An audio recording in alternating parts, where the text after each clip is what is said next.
Wednesday, October 17th, it's the Matt Sager Podcast. I'm Matt Sager. How's your week going so far? It's almost over, so regardless, you can take solace in that. You know, something happened to me last week that was very cool, which I forgot to mention. I was speaking about two Netflix shows, Arrested Development, which I'm just over. I've always loved the show, but I do feel as though it has just simply petered out. I know that during the production of Season 5, that creator Mitch Hurwitz was simply not present for much of the time. I believe the cast staged something akin to an intervention. It was that serious, and undoubtedly that has something to do with why the season is so very bad. Season 4 was flawed, It was a very ambitious project, one that was maybe doomed to be a bit subpar, because the cast had all moved on to other projects. So Hurwitz did this very creative, very bold move of saying, all right, well, we can only get Jason Bateman for a bunch of months, so let's record a bunch of episodes based around Michael. And then Michael Cera will be free later this year, and we'll do a bunch of George Michael episodes. And so rather than being a structured sitcom, they did this sort of experiment in, let's do a bunch of episodes strictly from this character's point of view. And it was flawed. Not as flawed as the Arrested Development remix that was released right before Season 5, wherein Hurwitz cut up Season 4, expanded it into, I think, 23 episodes from what had been an original 13, and in so doing really drained what little fun there was to be had. And then Season 5 dropped. It was accompanied by this scandal, this horrific news that Jeffrey Tambor, who had already been fired from Amazon for making transparent a hostile work environment, that he had reduced Jessica Walter, a veteran of nearly 7 decades of the performing arts. He'd reduced her to tears on the set during filming of Season 5. And I'm pretty good, I'll be honest with you. People often ask me why I talk about my experience in the entertainment industry, and it's just because it's who I am, and it informs my thinking, and it makes me better than I think many, certainly better than I was before I entered the industry, at being very good at separating the art from the artist. And so when I say that I had no joy at all from the first 8 episodes of Arrested Development Season 5, the remaining 8 episodes are currently being scored, and they'll either be released late fall or possibly winter, but the first 8 episodes were just dull as dishwater, just drab and boring and just painful to watch. So unfun and unfunny. And then there's this other Netflix ensemble show, one that is different than Arrested Development in a lot of ways. First of all, it never had a life on Fox. It is a true Netflix original. It's also about as far from a sitcom as you can get, but it is an ensemble series fronted in large part, like Arrested Development, by Jason Bateman. That show is Ozark, and that show is just freaking amazing. It's frankly stunningly underrated. It's, I think, second only to maybe BoJack Horseman, or on par with BoJack Horseman. It's the best original Netflix series out right now. I know that Orange is the New Black sort of remains a critical darling and is still a decent show, and for a while it was great, but it had a precipitous drop last year, and there are no signs of it improving. Unbreakable Kimmy Schmidt, great show, absolutely great cast, all that, but its best days are behind it. Ozark seems to only get better and better and better, and so I really kveldt and just gushed over it. And immediately after I posted this episode, this was, if I remember correctly, Thursday the 11th, last Thursday, and right after I posted that episode, I got a tweet from Kevin L. Johnson, a wonderful actor who, among other things, is part of the cast on Ozark. We first meet him in episode 2 of season 1, the episode called Blue Cat. He's the real estate agent, Sam Dermody.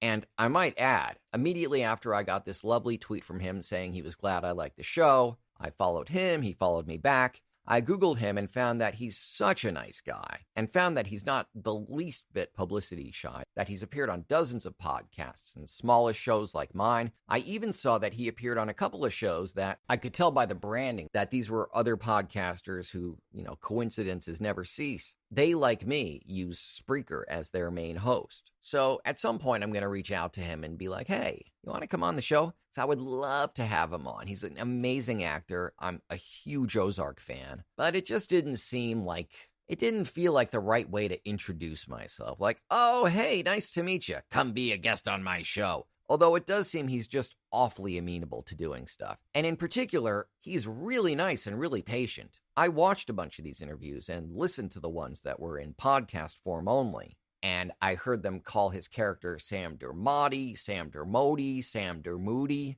And at no point did he say, "Hey, guy," or "Hey, lady."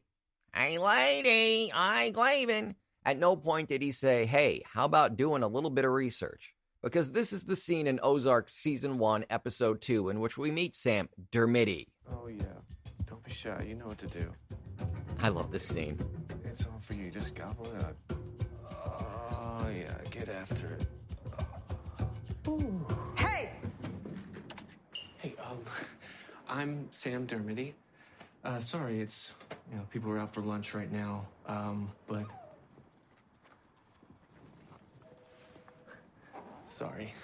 It keeps me awake when nobody's... I could give a fuck. Yeah, that's Laura Linney as Wendy Bird, cutting right to the chase with Sam. Sam continues throughout Season 2 and presumably will be in Season 3 as well. He is a spectacular character. He's got mommy issues. We all do. And his end in a rather dramatic fashion, and I'm going to just leave it there. I'm not going to spoil. You've got to watch Ozark. It is so damn good. And Kevin L. Johnson is just a hell of an awesome guy, and I look forward to eventually deciding it's the right time and it's not uncouth and inviting him on and having him on the podcast. He just seems like an awesome, awesome guy. And I would love to help him promote not only Ozark, but he is a very hardworking actor. He was on Banshee. He's been in a ton of movies. The life of a working actor is very interesting and very fun. And people like Mr. Johnson, who at the end of the day have the time and patience to do shows like mine, that generally speaks to a really nice, mellow, fun guy. And so I will be asking him on the show.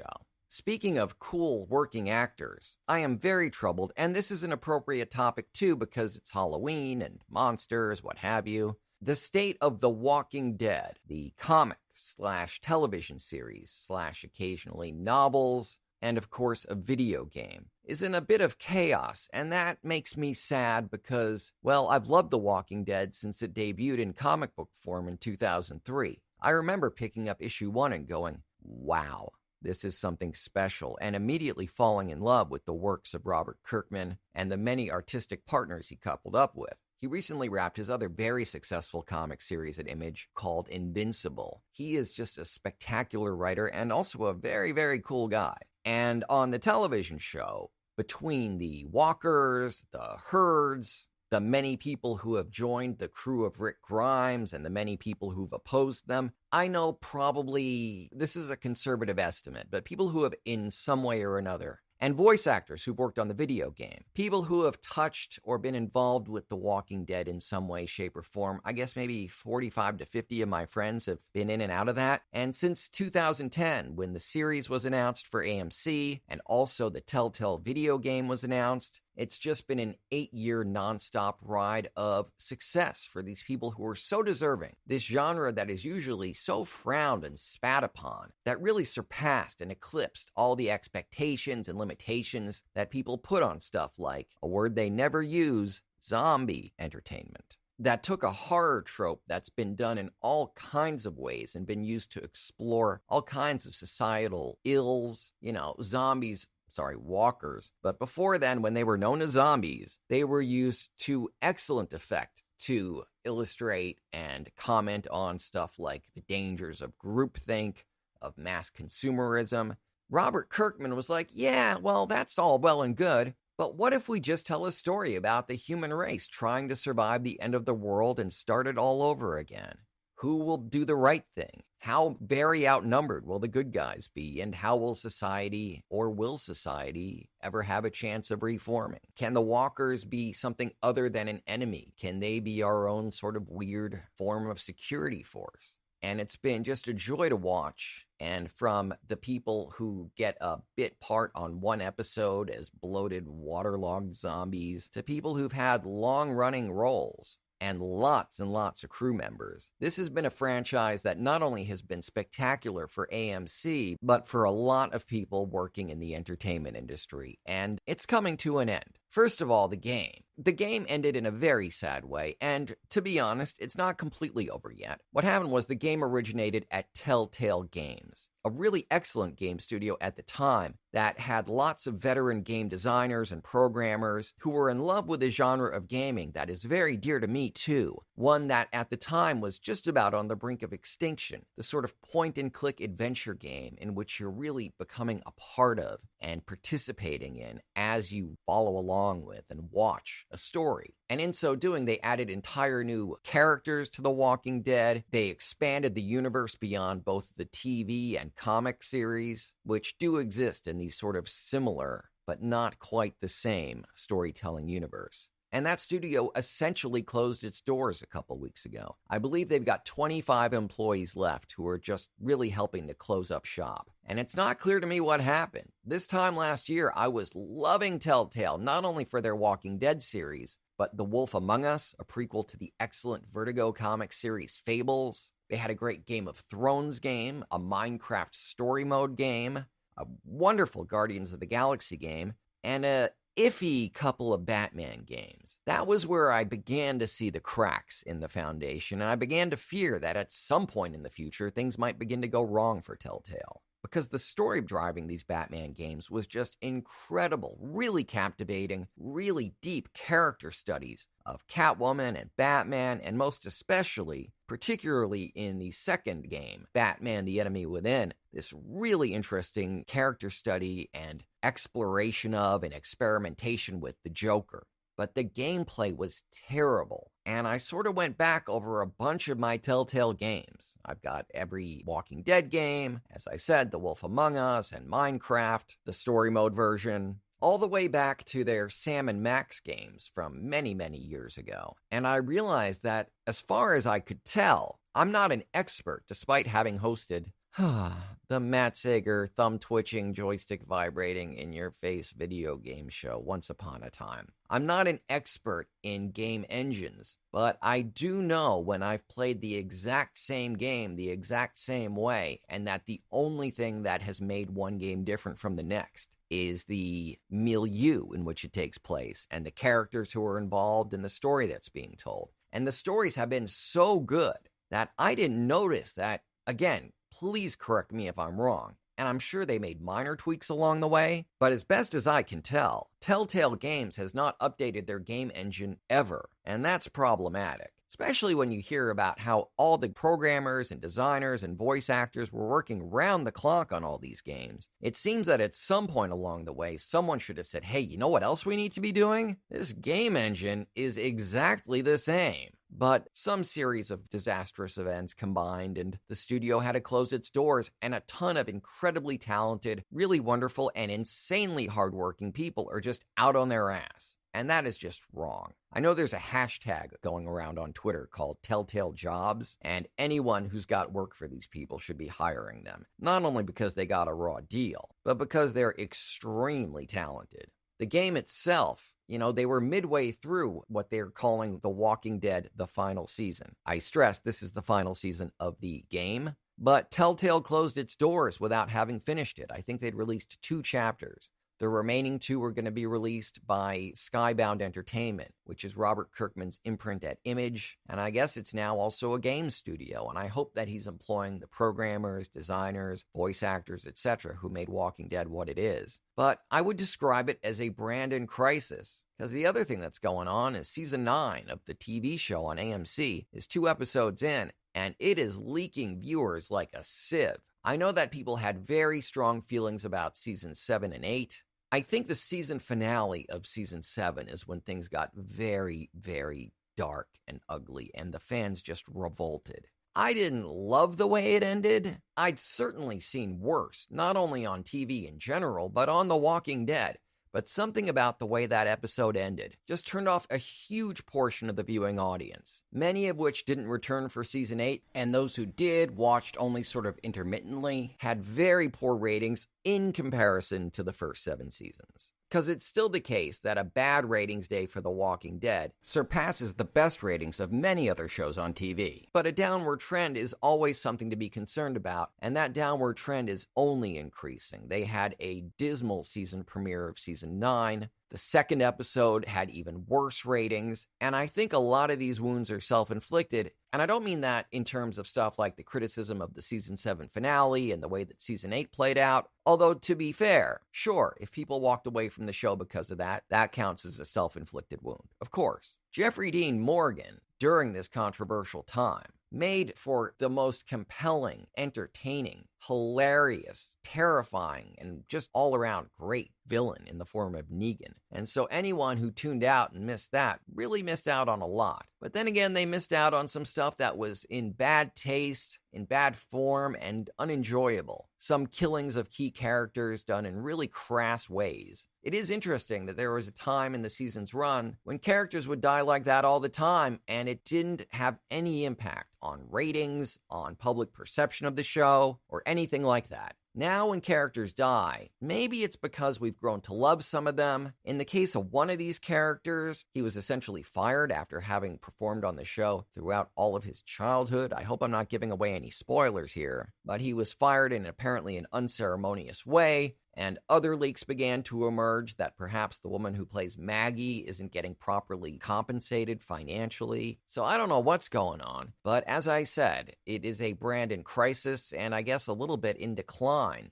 The comic continues to be spectacular. But if I were a betting man, I think we're probably looking at the last season of The Walking Dead, or at the very least, the penultimate season.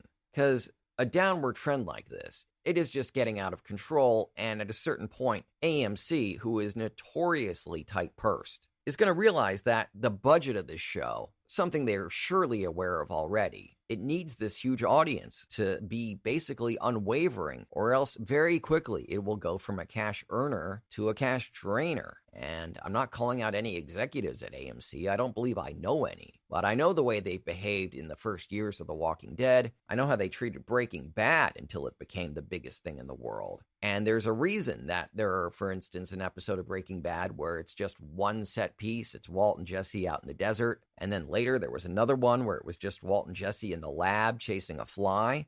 As great as those episodes were, Vince Gilligan didn't conceive them because he thought it would be a cool idea of, oh, what will happen if we just have two characters in one set piece? They happened because AMC said your budget is $11. Have fun. And it wasn't until very, very late in the game that they decided that the show merited a decent, good budget. And in fact, coincidentally enough, when they really started pouring money and pulling their resources into making stuff like their effects work, for one of the biggest examples of that, they actually hired the spectacularly talented effects crew of The Walking Dead. So I would say we're witnessing the end of an era at AMC, that The Walking Dead is not long for this world.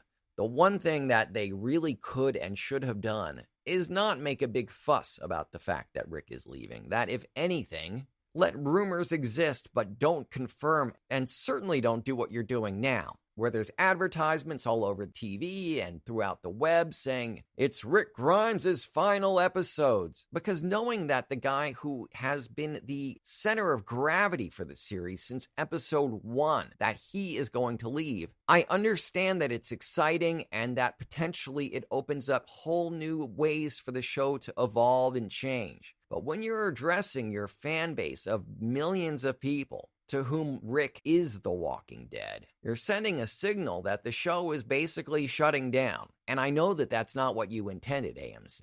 But that is the message that people are receiving, and I would work on massaging it and trying to save the show. Because you've got a cast there and a crew of some of the best, most talented people in the industry, and I urge you to do what you can to, pun not intended, keep the show from dying. Don't let them become a bunch of walkers. And certainly don't let it devolve as rapidly and terribly as Fear the Walking Dead did. Because that, too, had a writing staff and a cast and crew of some wonderful people. And this franchise and its participants who've given so much of their lives to it deserve better. I think the franchise should stay healthy, and I think that October, the witching month, the Halloween month, for The Walking Dead to have basically dead ratings is very troubling, and I would urge someone to grab hold of this ship and steer it in another direction. Because like I said, a lot of great people working there. and the potential storytelling is limitless. You've shown that in the way that you've told stories different from the comics, and you've also got, I believe, 184 issues of the comic from which you can still derive stories and adapt them.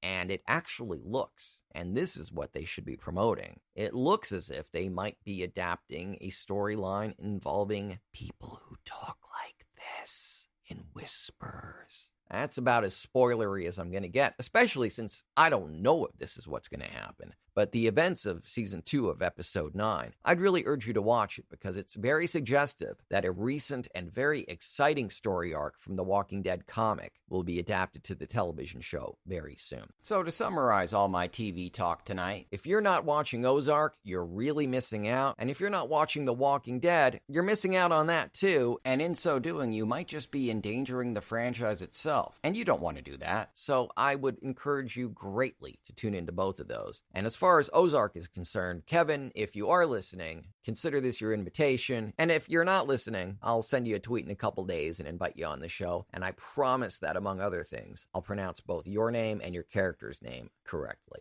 I'm all about research on the Matt Sager podcast. Never let it be said I do not do my homework.